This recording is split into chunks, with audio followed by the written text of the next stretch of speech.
Isaha 6 zirenze ko iminota 10 gusa hano muri studio za Radio Magatatu FM akaba umwanya mwiza wo gutega amatwi amakuru avugwa muri rurimi rw'ikirundi. Natwe twashikizwa na mugenzi wacu Bigimana Armeri ndakura mu kije nongera ndaguhikaze Armeri. Ndakura mu kije ciza. Turi ku gatandatu Rusama mwaka wa 2020 sangwe ikaze mu makuru y'uno munsi nagizwe nkuru zikurikira.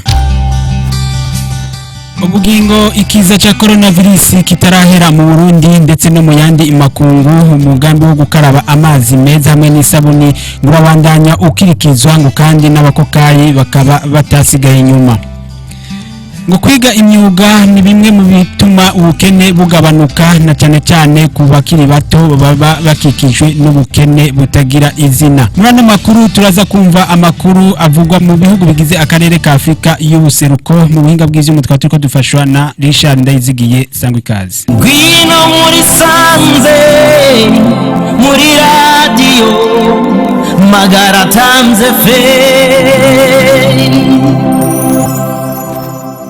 Ndasubiye kubaramutsa reka makuru yacu tuyahere mu gisata cyo gunguruza abantu n'ibintu. Ngo bugingo ikiza cha coronavirus kitarahera haba mu Burundi ndetse no mu yandi makungu umugambi wo gukaraba amazi meza hamwe n'isabuni ngurabandanya ukirikizwa ndetse ngo n'abakokayi bakaba batasigaye inyuma. Umwe mu bagora ako kazi k'abakokayi aravuga ukuntu umugwi wabo usanze ukirikizwa mu bikorwa byabo bya misi yose. Reka tumutega amatwi. Kubyerekeye kuri iparking yaho iwacu Magara turapakira abantu imodoka ashaka kuzibuze nk'abantu 10 canke 5 tukayipakira tusiga nk'amahera 1000 hari n'isiga 5 hari n'imodoka ziza kwatanga zivuye Bujumbura bonye abantu ngahaye yashaka gucikata bivanye n'abantu bifise abo yari ifise bakeya ikaciba yindi yo ikaca ikatigasubira iyo manya tuyipakiye kuzura ashaka gusiga 1500 canke 1000 bivanye n'abantu dupakiye kubera kenshi usanga abantu bo muri akarere kiwacu badashika Bujumbura tugize amahiga tukaronka abashika Bujumbura ashaka kuduhana bibiri aha dukorana turi imigwi 3 irimo abantu babiri nkuno munsi harakora babiri ejo hakeye hagakora babiri ejo hakeye hagakora abandi babiri tugenda turakabukanya bivanye n'imisi ngende kwirikirana ibisigaye navyo nk'ibiriko biravuga muri iki gihe birekeye ingwara ya coronavirus turafise amazi ngaho turakoreye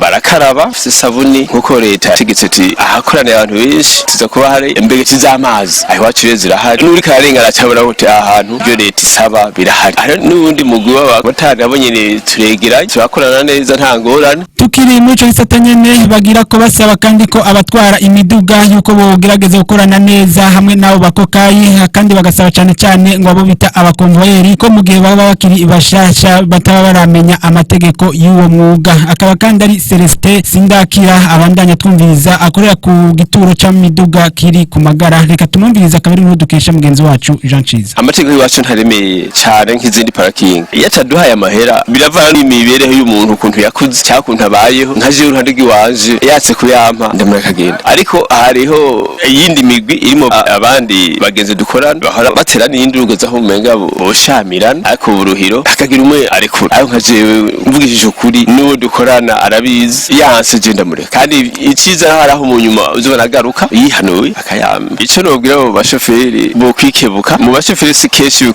birakunda kuba muri aba convoyeur b'imodoka hari aba convoyeur bashasha uco usanga uyu mwuga wacu ntihomenyereye nibo muransanga harimo ingorane two turabarihisha ariko usanga umushoferi kubera abasanzwe bamaze kumenyera akazi kacu haraca mukebura ati bahaya gasaga abayatanze imaze kuba rimwe kabiri wa mukonvoyeur acamenyera. Reka amakuru yacu dutandukire mu gisata cyo kwiteza imbere ngo kwiga imyuga ni bimwe mu bituma hagabanuka ubukene na cyane ku bakiri bato. Barasabwa kandi yuko bo kwiga imyuga itandukanye kugira ngo bashobore kwiteza imbere nkuko bivugwa n'usanzwe akora akazi gukora amapikipiki aho avuga yuko yahereye mu gukora amakinga none uwo mwuga wiwe umugejeje ku ntambwe ishimishije. Reka tumumvirize. Kabasanzwe ndumufundi nkakora ibintu by'amamoto no kuvuga sinkora mu moteri ariko ndakora kuvy'inyuma ibyo bita karikasi kongera nkaba nkora n'amapine y'imodoka. Ako kazi nagatanguye haraheze nk'ikiringo c'imyaka 3 no kuvuga je mu kugatangura na curuza ibyuma by'amakinga nkaba nakorera impande y'abafundi nkabona rero ibyo bakora ndabona ati nanje ndavyize no bishobora ndabona ko byongirira akamaro hanyuma ca ndavyiga kuva ico gihe rero gushika n'ubu nibyo nkoreramo kuva ico gihe mu bisanzwe naciye nshishikara gukora ivy'amamoto kuko nari natanguye ivy'amakinga hanyuma maze kwiga ivy'amamoto ca mbona ko ariho hari akarusho kandi ivyo nakoze nabonye byatera bija imbere abaza rero gukoresha kenshi barandondera mbere cyane kuko baranashima kubyo ndabakorera ko birama ari byiza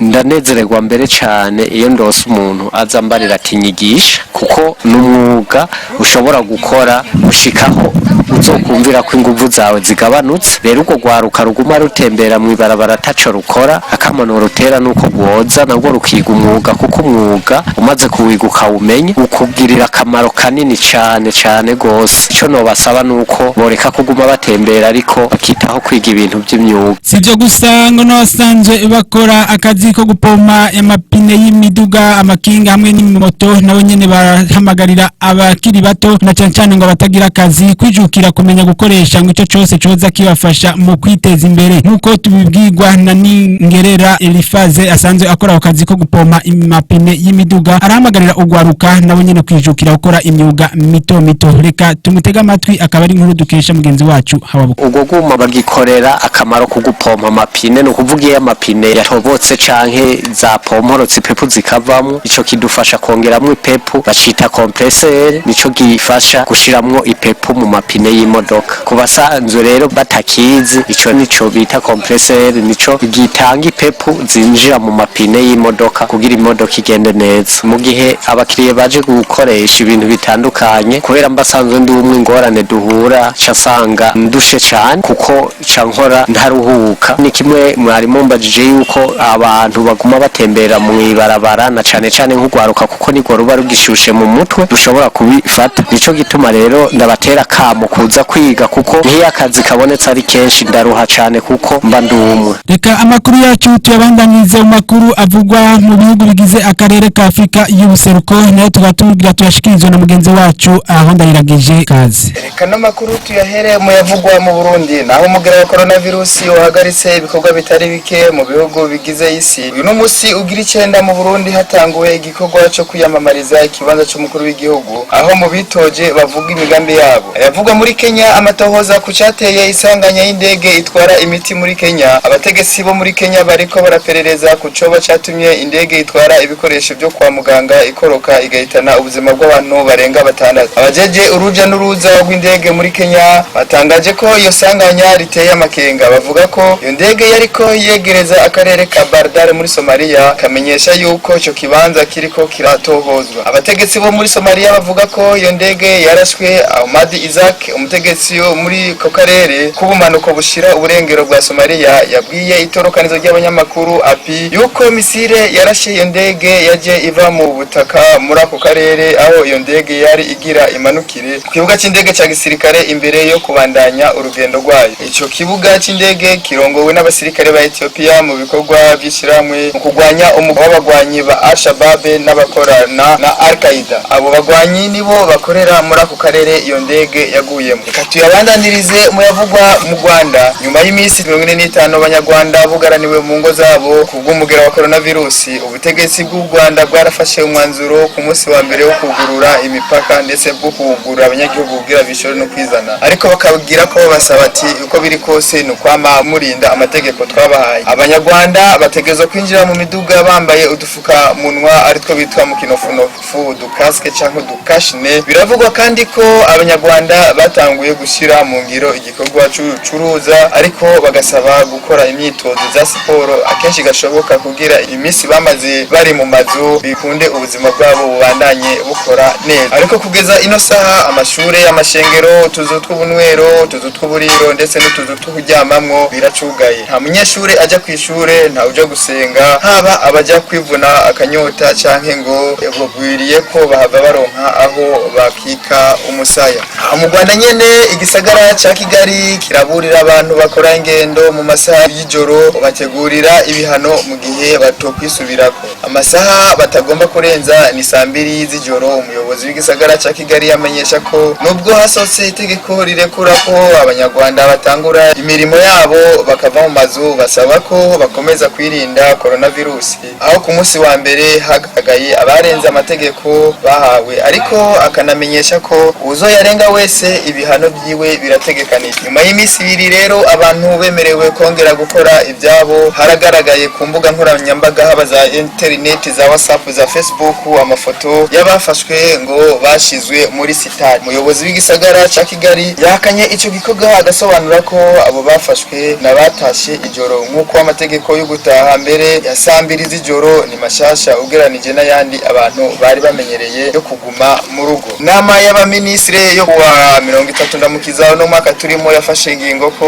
ata munyarwanda yotaha guhera isaha 2 z'ijoro kugeza isaha 11 z'agatondo kiretse uwabiherewe uburenganzira ku mpamvu zikomeye. Ubuyobozi bw'igisagara ca Kigali buvuga ko buzokomeza inyigisho ku bantu baba muri ico gisagara, ariko bakemeza ko mu gihe hoguma hibonekeza abarenga ayo mategeko bazobihanirwa. Muyavugwa muri Tanzania naho kwigenekerezo rya 3 Rusama uno mwaka turimo, perezida w'igihugu ca Tanzania John Magufuli yaramenyesheje ku mugaragaro kw'ibitigiri by'abashoboye kwandura canke ngo bahitanwe n'umugera wa coronavirus atari byo, agasaba abajije gupima n'ubuvuzi yuko bosubira muri iryo tangwa ry'ibyo bitigiri kuko batanze ibitigiri ngo atari. Abandanya amenyesha ko kwigenekerezo rya 16 Ntwarante no mwaka turimo niho mu gihugu haboneka umuntu wa mbere agendana umugera. None ni gute kugeza ubu twaba tugeze mu bantu 180 banduye hamwe na 16 bamaze gupfa. Abatavuga rumwe n'ubutegetsi bwiwe bo bamwagiriza ko guverinoma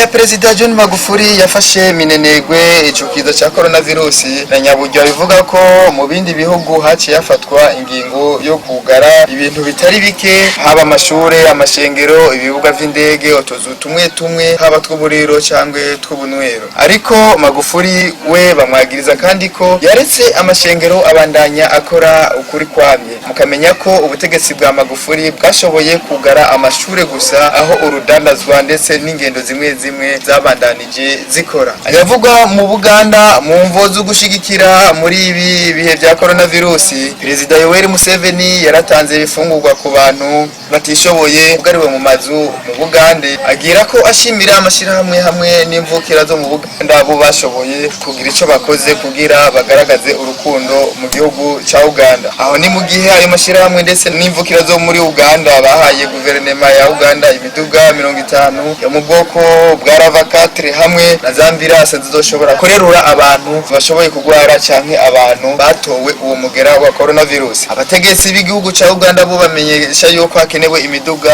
ingana n'igihumbi n'amajana 3 yoshobora gukwiragizwa mu gihugu cyose. Perezida Yoweri Museveni ubwiwe yasabye ko abaganga boronswa imiduga, impuzu zo kwirinda uwo mugera wa coronavirus cyo kimwe n'ibikoresho bikenerwa kugira ubuvuzi bworo. Kugira ngo rero ibyo byose biboneke hazoba ugufasha no kugura ibikenewe. Na nyaburya rero uwo mugera wa coronavirus ugarije isi, yugaranirwa ry'abanyarwanda ryatumye haba inzara nyinshi muri ico gihugu, aho kubwiyo ngorane Yoweri Museveni yaciye atanguza uruganda rw'itangwa ry'ibifungurwa kuba tishoboye mu gihugu ca Uganda. Reka no makuru tuyarangirize mu yavugwa muri Sudani, aho amasezerano y'amahoro ageramiwe muri ico gihugu. Umugwi w'abahinga bawe ni muri Sudani y'Epfo baragabisha ko umugambi w'amahoro muri ico gihugu ushobora kuburizwamwo, bakavuga ko leta y'ubumwe iriko irasubiramwo ku bijyanye n'ubuyobozi bw'inzego z'umutekano hamwe no kugwanira ubutegetsi aho kubandanya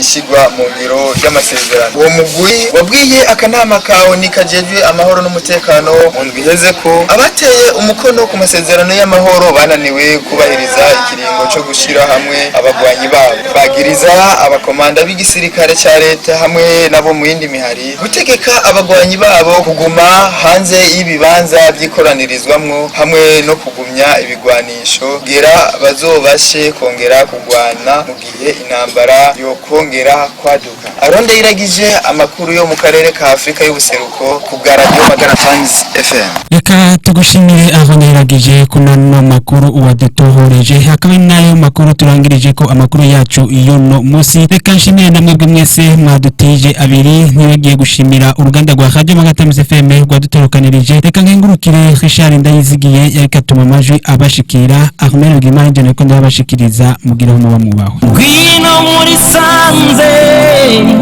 muri radio Magara Times FM.